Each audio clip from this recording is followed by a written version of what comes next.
সাবেক উপদেষ্টা আমাদের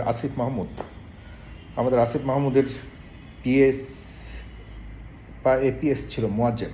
সে দেশের বাইরে যেতে চেয়েছিল, তাকে সরকার অনুমতি দেয়নি। যথার্থ করেছে, সরকারকে অনেক অনেক ধন্যবাদ। বাকি রইল আসিফ সাহেবের আরও অন্যান্য সাথে যারা ছিল তাদের ব্যাপারে সজাগ থাকতে হবে। পাশাপাশি মাহফুজ সাহেব, যিনি তথ্য মন্ত্রী ছিলেন, আমি আপনাদেরকে একটা কথা বলি, তার সাথে আমার একবার কথা হয়েছিল যে একটা চ্যানেলের ব্যাপারে।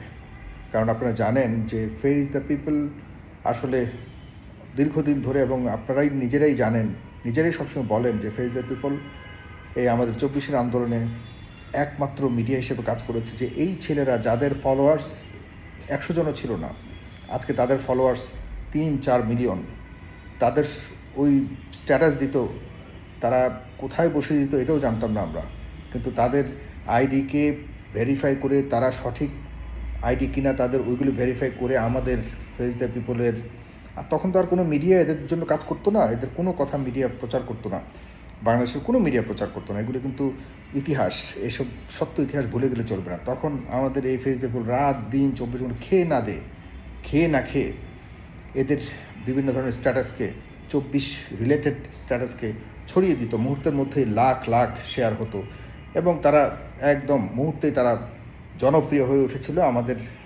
আন্দোলনও জনপ্রিয় হয়ে উঠেছিল। ওদের ভূমিকা কোনোভাবে অস্বীকার করার সুযোগ নেই, কিন্তু তারা আমাদের ফেস দ্য পিপলকে অস্বীকার করে। আমি কেন বললাম, আমি যখন একবার গেলাম, আমি তো কখনোই আসলে বাংলাদেশের কোনো মন্ত্রণালয় বা কোথাও আমি যাই না, বাংলাদেশের কোনো অফিসেই যাই না, কোনো ইনভাইটেশনে যাই না, কারো কোনো আছে না কোনো বিভিন্ন ধরনের প্রোগ্রাম, এগুলোতে আমি অ্যাটেন্ড করি না বিভিন্ন কারণে। তো এই মাহফুজ সাহেবের সাথে সামহাও আমার কানেকশন হয়েছিল। তো বলেছিলাম যে সে যেহেতু তথ্যমন্ত্রী, অনেকেই মনে করে যে আমাদের এটা পূর্ণাঙ্গ একটা চ্যানেল হওয়া দরকার। তখন এই মাহফুজ সাহেব বলেছিলেন যে, সাগর ভাই, আপনার কাছে কি 100 কোটি টাকা আছে? এমন 100 কোটি টাকা কেন? যেন 100 কোটি টাকা তো দরকার আপনার, যদি চ্যানেল নিতে হয় 100 কোটি টাকা ছাড়া আপনি কীভাবে ইনফ্রাস্ট্রাকচারাল ডেভেলপমেন্ট করতে পারবেন। এটা হয়তো তার জন্য চায়নি, সে চেয়েছে যে 100 কোটি টাকার ছাড়া একটা চ্যানেল তৈরি করা যাবে না। তো যাই হোক, আমি বলেছিলাম 100 কোটি টাকা আছে না আছে সেটা তো পরের বিষয়। আমি একটা যদি ছোট্ট পরিসরেও যদি কিছু করি, যদি আমার চ্যানেলের লাইসেন্সের দরকার নেই, আমার এগুলির প্রয়োজন নেই, আমি এমনিতেই এই লাইসেন্সবিহীন ফেস দ্য পিপলকে নিয়েই কিন্তু, হাত ধরেই কিন্তু 24 এর বড় জয় আমরা এনেছি। সুতরাং আমার লাইসেন্স, টেলিভিশন, এগুলির আমার প্রয়োজন। আমি এমনিতেই আমাদের ফেস দ্য পিপল অনেক ভালো আছে, জনগণের দোরগোড়ায় পৌঁছে গেছে। লক্ষ লক্ষ গত মাসে আমাদের ভিউ হয়েছে বা মানুষ দেখেছে প্রায় 250 মিলিয়ন। হ্যাঁ, 250 মিলিয়ন। তো আমাদের ওরকম দরকার নেই। তো যাই হোক, তারপরও গিয়েছিলাম, যেহেতু অনেকে মনে করে যে ফেস দ্য পিপল নামে একটা টেলিভিশন থাকা উচিত। টেলিভিশন যদিও মানুষ এখন তেমন দেখে না, ফেস দ্য পিপল দেখেই আন্দোলনের কোটি কোটি মানুষ আন্দোলনের স্পৃহা পেয়েছিল, মানুষ আন্দোলনে যুক্ত হয়েছিল ফেস দ্য পিপলের নিউজ দেখে, এবং এই ছেলেরা যাদের ফলোয়ার্সও ছিল না 200-100, তাদেরকে আমরা প্রমোট করে তাদের আজকে তৎকালীন সময় থেকে তাদের মিলিয়ন ফলোয়ার্স। আর তারা তখন দেখা যাচ্ছে যে এক একজন বিশাল বিশাল নেতা হয়ে গেলেন, এক একজন দেখা যাচ্ছে যে মন্ত্রী হয়ে গেলেন।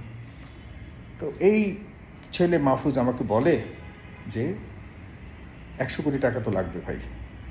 তা আমি বললাম যে ঠিক আছে, দরকার নেই, তাহলে এই টিভি চ্যানেল আর মিডিয়া থাকবে বসুন্ধরার কাছে, মিডিয়া থাকবে মেঘনার কাছে, মিডিয়া থাকবে যমুনার কাছে, আগে যেমনটি ছিল।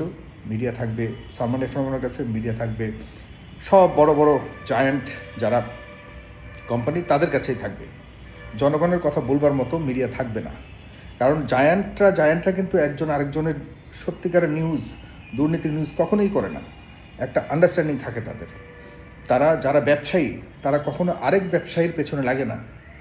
তারা আন্ডারস্ট্যান্ডিংয়ে যে তোমারটাও আমি প্রকাশ করবো না, তুমিও আমারটা প্রকাশ করবে না, এরকম একটা আন্ডারস্ট্যান্ডিংয়ের কারণেই কিন্তু তারা একটা সিন্ডিকেট হয়ে এই শেখ হাসিনাকে ফ্যাসিস্ট বানিয়েছে।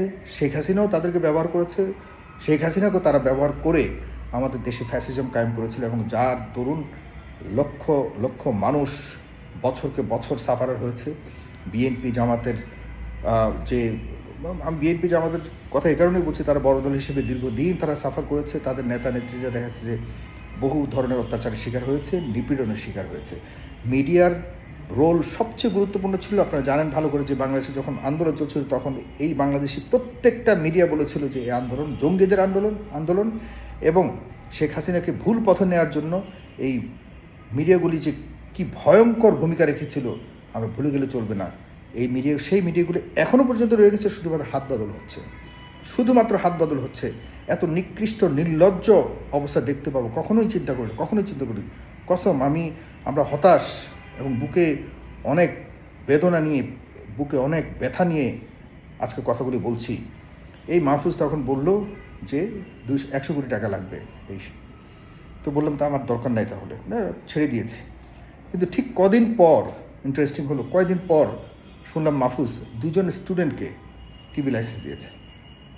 আমার প্রশ্ন হলো, এই 2জন স্টুডেন্ট কোত্থেকে 100 কোটি টাকা করে পেয়েছে? তারা কিভাবে লাইসেন্স পেয়েছে, কোন উপায়ে লাইসেন্স পেয়েছে? তাদেরকে এই মাহফুজ কিসের ভিত্তিতে, কত টাকার ভিত্তিতে, কত টাকা তাদের কাছে আছে? এই ছাত্ররা যারা দেখা যাচ্ছে যে এখনও পর্যন্ত ইনকামই শুরু করে নেই, তারা কিভাবে সম্ভব 100 কোটি টাকার দামের লাইসেন্স বা ইনফ্রাস্ট্রাকচার ডেভেলপমেন্টের জন্য অ্যাসুরেন্স দিতে পারলো মাহফুজের কাছে? যে কারণে মাহফুজ 2টি চ্যানেল দিয়েছে, মাহফুজকে জবাব দিতে হবে। মাহফুজের ভাইয়ের ব্যাপারে দুর্নীতির অভিযোগ বেরিয়েছিল, তখনও আমি এটাকে তদন্ত করে মাহফুজের ভাইয়ের সেরকমভাবে সম্পৃক্ততা পাইনি, সেটিও প্রকাশ করেছি। প্রত্যেকটা সময় যখন এদের বিপদ আপদ এসছে, প্রত্যেকটা সময় এদের পাশে খুব ছায়ার মতো দাঁড়িয়েছে প্রত্যেকটা ছেলে। কিন্তু এই ছেলেরা আমাদের 24কে পুঁজি করে, পকেটস্থ করে তারা দেখা যাচ্ছে নিজেদের আখের গুছিয়ে কোটি শত কোটি টাকা তারা শুধুমাত্র নিজেদের লোকজনকে কামাই করে দিয়েছেন আর নিজেদের পকেট ভরেছেন। এরকম অনেক অভিযোগ আসছে, আমরা শুনছি। এগুলো তদন্ত করে একদিন না একদিন বের হবে। তারা যদি ভালো হয় তাহলে তাদের বিরুদ্ধে আমাদের আর কোনো অভিযোগ নাই, কিন্তু এরকম অভিযোগ আছে যে কারণে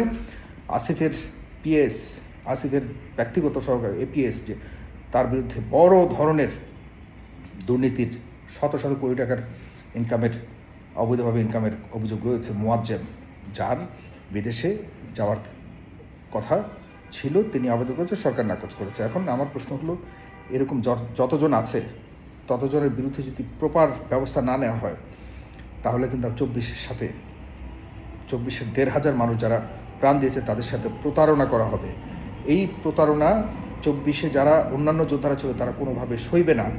যদি এগুলি সরকার এবং আগামী সরকার যে আসবে তাদের কাছেও আমরা চাইব যে এদের ব্যাপারে সঠিক তদন্ত করে পুরোপুরি যে দুর্নীতি বলুন যাই বলুন সেই চিত্র যাতে মানুষের কাছে তুলে ধরে। আপনাদের কাছে জানিয়ে রাখলাম, আমাদের টেলিভিশনের দরকার নেই, কিন্তু এরা যদি শুধুমাত্র আমাদের 24-এরকে পুঁজি করে শুধুমাত্র এদের আখের গোছানোর জন্য, টাকা পয়সা ইনকামের জন্যই যদি এরা এই 1-1.5 বছর মন্ত্রিত্ব নিয়ে সরকারে থেকে থাকে, তাহলে এদেরকে উপযুক্ত জবাব দিতে, উপযুক্ত বিচারের সম্মুখীন করতে হবে এদের। এটাই হলো আমাদের সর্বশেষ চাওয়া। ধন্যবাদ। সালাম।